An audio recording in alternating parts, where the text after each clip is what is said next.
Welcome back to the Now Morning Show. Our conversation continues this beautiful Monday, and now we're focusing on our continued collaboration with the Art Society of Trinidad and Tobago. And joining us in studio this morning is artist Theron Shaw to share just a little bit more about the incredible artwork, and hopefully we can have some time to get a little bit of the music as well. Good morning and welcome. Good morning. Thank you for having me this morning. It's a pleasure to have you with us on the show. Thank you so much for joining us. And thank you so much immediately for the artwork on set. I can't wait for us to go through it. But before we get into that, let's just talk a little bit about you, because for many will know you as a musician. You're also an artist, and I know so much more. So let's focus right now on your artist journey. When did you start I'm painting painting and all my creating? life, really. Started, I guess, in secondary school. I didn't study art in secondary school. However, I studied music at university. And so I've been painting all my life. I was a member of the Art Society in the 80s. Went to study abroad. When I came back, continued painting and just doing work. And I rejoined the Art Society, so I'm in 2017, before COVID. And just kind of propelled myself to, try to be a little more active on the art scene as opposed to the music. A lot of people know me playing music, but I've been doing art all the time. People who know me personally know that I do this also. Well, that's the thing. I mean, once you mentioned, of course, in the 80s you were a member, and then you came back, it shows that you have a long-standing relationship and, of course, a love for the art as well. Of course. Is there any particular medium that you prefer over the other, or do you love them all? I am pretty comfortable with pastels. Okay. I'm most challenged by watercolors. I think most artists are challenged by watercolors, right? But the beauty is in the challenge. The challenge is in the trying to get what you want out of the work, but also dealing with the fact that it may not be just that at that point in time. Of course. I recently got reintroduced to oils by a challenge posted by another artist. So I've been working with oils 2024. Okay. More than acrylic and pastels. Well, we're going to get into some of these later, because we're seeing that you have some acrylic here. But before we get into that, though, I would love to know about your creative process as a musician, but also as an artist as well. Do you find that since you're a musician, it's easy to translate that into your artwork? The challenge is time. They both require lots of time. In terms of the creative process, it comes from the same place. It comes from the creator. Being creative, I always relate that to dealing with the person above. In terms of the music, one is creating sound from silence, and with art is creating like space, creating physical space with color, using a liquid or paintbrush or pastel. So they're kind of like the same, they are the same, but just expressed differently, I would say. Definitely. Well, we see some great expression here. When you do your work, what would you like people to take away from it when they see your paintings? A feeling. Whatever feeling, I try to work with mood and feel. Like, for instance, the piece to my right, it's of the Queen's Park Savannah, right opposite President's House. And I used to live by the Savannah, so I would walk, run, ride, and going to school. And it's just a feeling of looking of the feel of the morning, in the morning, walking around the Savannah, what you might see, what you may not see, what you think you see, and how it feels, So I go for feeling more so in the landscapes. For the portraits, I also go for feel, but expression of the person being painted. Well, so let's go back to this first painting here that you were just discussing, the Queen's Park Savannah. You see the poetry is in full bloom. You have a lovely dog here as well. We have to point that out. Morning devotion. How long did this take you to create? So basically, this particular piece, I was working towards my first solo exhibition, which was in August. I just wanted to I want to do something different. I want to do something in oil. I wanted to push myself. So this took about maybe 2 weeks. I would paint. I would, like a job, I would get up at 6 or 7. I would have breakfast. I would paint until around lunchtime, give myself a mental break, and go back till 3, 4 in the afternoon. I'll probably switch between pieces. I won't focus on one thing every day, but I'll be painting every day. So this took about maybe maybe 2 weeks for the most, not more. But not painting every single day on it. Probably painting a day, looking at it for a half day, and going back to it, based on what I want to achieve.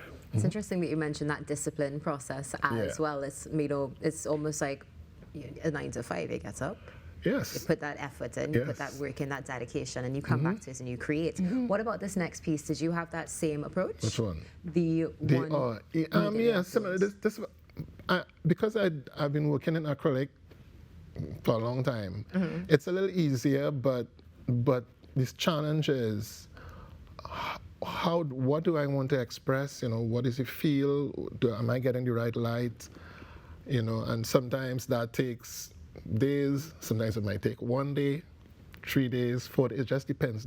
This really wasn't that long for me. And what's the name of this piece? What have you named it? Afternoon something, So, as you would have mentioned, of course, you would have gone around the Queen's Park Savannah, you would have seen this scene, but what about this? Was this from a photo? It was of some photographs that I took in Moruga, but I sort of reassembled them to give a particular feel, a particular look, a particular direction. So it's just like an imagery, from photographs, but based on my construction. Oh, it's definitely giving a feeling of peace as well. That is for sure. Interesting you should say that, because so for my solo exhibition, I took a lot of the pieces to a senior artist, and I was like, well, look, I want to do this. What are you feeling? And he was like, give me a day. Then he sent a message saying serenity. I was like, that's interesting. So, I titled the exhibition "Sharing Serenity," and so I guess you get a feeling of what I was trying to get from this one, You definitely do. And the next one, In the Shadows, we were discussing this off air as well. Again, giving that sense of calm and peace. How did you come to create this? Light and shadow. That's it. I took a photograph Olia's Day a couple of years ago, and I kind of went back to it and was thinking, what it is about this thing that I keep going back to it. And so I started working on it, and realized it was the light and the shadows, and hopefully I got that from it. Definitely. I think, No doubts about it at all, and I know our viewers will agree with us. It's just to play on light, because playing on negative and positive. What is the positive and what is the negative in terms of the area and the shapes, and how does the light affect both? So did this one take a little bit longer? Yeah, this one took a little bit longer, trying to get some of the textures with acrylic. It's a little different, and just letting it grow on you, and there's a point when, okay, that's it, no more, or it's like, nah, I'm not finished with this. So yeah. And what about this last one that we have? Right. So this is Miss Madame Ella Andel, right? So in my other aspect of life, I play music, and I've played a lot with Ella. And so I know we went away somewhere, I think it was somewhere in North America, and when I came back, I think it was a background singer, Gail, gave me this photograph. And I had the photograph in a piece of grease paper. And then I took it out and I was like, wow, this is a beautiful photo. And I decided to work on it, and this is what I came up with, It's just an aspect of her that people don't see, that sometimes she's always very forceful, pro-African, and it's like there are times when she's very reflective that we don't see as in public, but as people who know her personally. So I just wanted to capture that, It's just a beautiful imagery of somebody who I love dearly, So that's kind of personal to me. Beautifully done, and as well capturing that emotion. Even though we just see that side profile, we can see the emotion. So, so great. Mr. Shaw, now one of the things, of course, you would have mentioned is the Art Society. I want to give a plug to them. Right. So they have this exhibition called Pieces of Our Lives. Okay. It's on until next Friday, the 6th. It's at the Art Society, Jamaica and St. Vincent Boulevard in Federation Park. And they're over like 50 artists, about 80 pieces. And it's worth seeing because, we live in a space, sometimes we take it for granted of what is there, but when you go into a space like the Art Society or Softbox or Horizons, and you see the volume of work that is being produced in Trinidad and Tobago, then it's like, wow. So this exhibition is on until next Friday, Tuesday to Tuesday to Saturday, noon till 6 p.m. every day. So free of charge, you walk in, pieces to buy, and more than that, to getting to see what we produce in Trinidad and Tobago, the great quality of work that we produce in Trinidad and Tobago. Yeah, definitely. And well, thank you so much for sharing You're that. most I know welcome. many of our viewers are going to enjoy going down and enjoying it. Before we wrap, though, how can we get in contact with you if we would like to? I'm on social media, Instagram, everything. So I'm on social media. So you Under can. Theron Shaw? Yeah, Theron Shaw. Yeah, Okay, yeah, excellent. Yeah. Well, TheronShaw.com. You could go to the website. Wonderful. Well, thank you so much for joining us this morning. It's been an absolute pleasure, and looking forward to seeing more of your work Thank you as very well. much.